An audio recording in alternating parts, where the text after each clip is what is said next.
गुर्जर प्रतिहारों का एक और क्वेश्चन।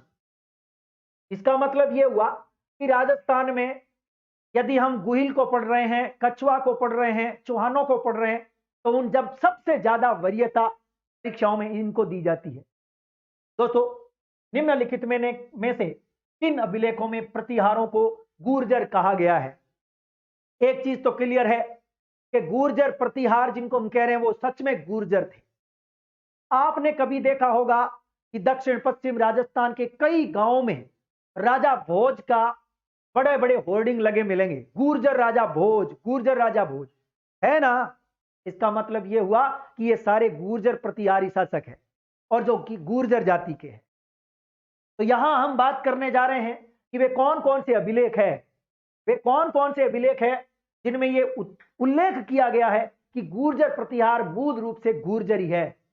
दोस्तों, ये 4 ऑप्शन आपके सामने है। क्या होगा बताइए?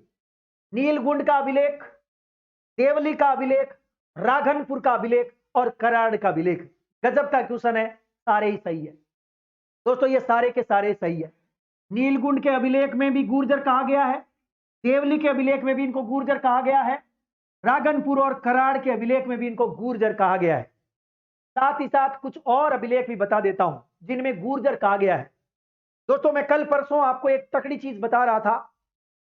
मैंने बताया था कि आपके अलवर के अंदर एक राजौरगढ़ पड़ता है। अलवर में क्या है? राजौरगढ़।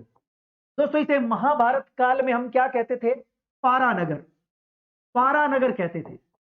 और आगे चल करके गुर्जर प्रतिहार राजा थे यहां पर मंथान देव, मंथान देव, जिनके समय लगभग 960 ईस्वी की बात है।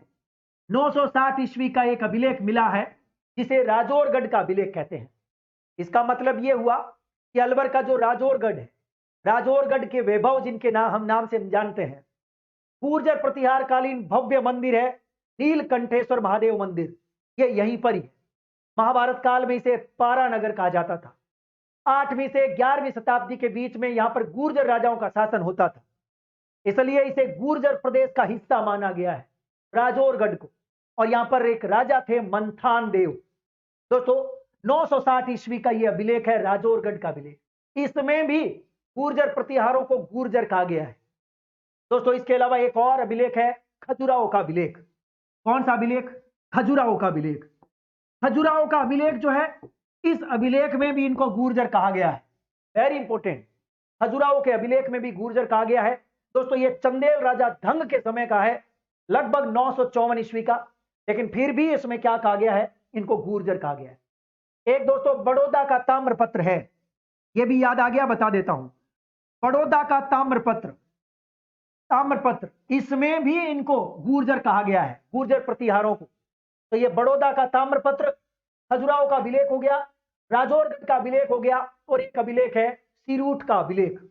दोस्तों, सिरूट का अभिलेख, सिरूट का अभिलेख, इसमें भी इनको गुर्जर कहा गया है।